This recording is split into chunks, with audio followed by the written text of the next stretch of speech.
I understand Bobby was on his face, and you have a special device that literally helps his face form into it.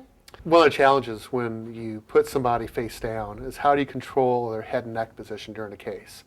Of course, they're asleep.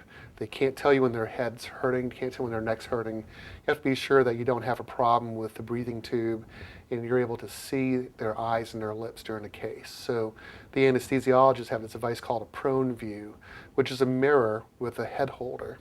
And the head holder's got this foam pad, which is just like those temperature foam mattresses you buy. And Oh, you put the foam over his eyes, and it cradles your head, and then the holder's put on top of a mirror, and that way the anesthesiologist can see the eyes, can see the lips, and at the same time the head's being cradled very securely. because I noticed they were constantly going under the table to look at that, and I was Right. wondering what they were looking at. His body was also heated, is that correct? When you're under general anesthesia, the normal things which you and I would do if we were cold, you can't do.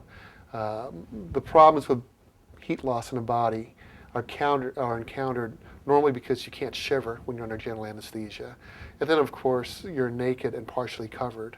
So there are two things which we do. One is we raise the temperature of the room. The second thing is we'll put heating blankets which blow hot air over his legs and his arms.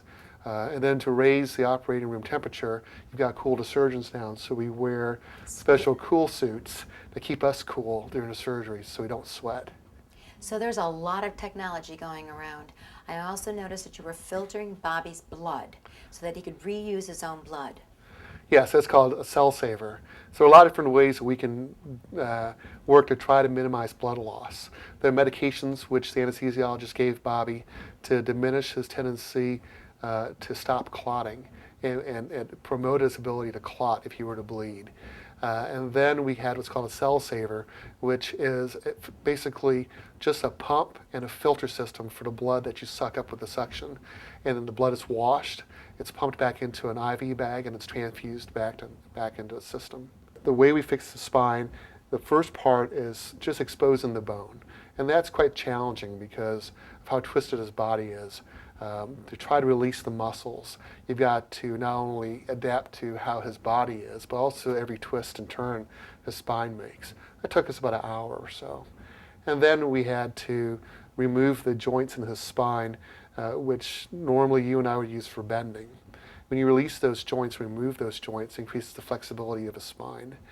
After that, we use an X-ray machine.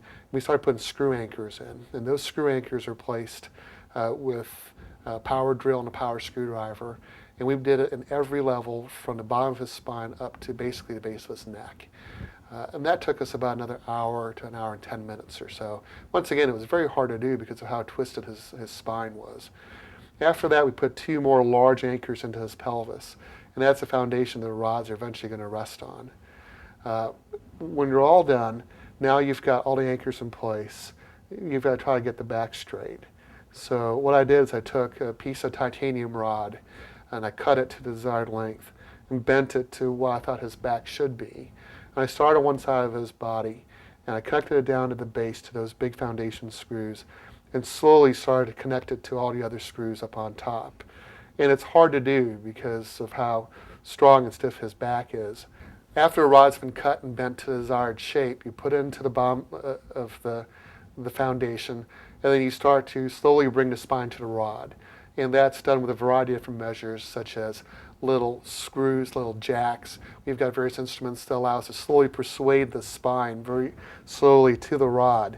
And for Bobby, it's a problem because his bone's very soft, his curve's very big, and the trick is to do it without breaking his bone or causing any of the screw anchors to pull out. And the problem with Bobby's spine was not that it was crooked, but the problem was he wasn't sitting on both hips. His pelvis is tilted.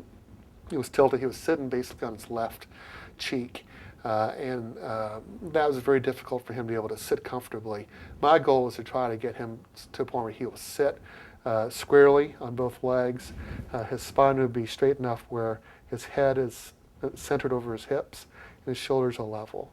So that took a while. We were done after that. in about 3 hours, and then came the real crux of the surgery, which is to fuse the spine. But a real purpose of surgery is to at least get the back so that it won't get any more crooked as it gets older. Everything else after that is secondary. The primary goal is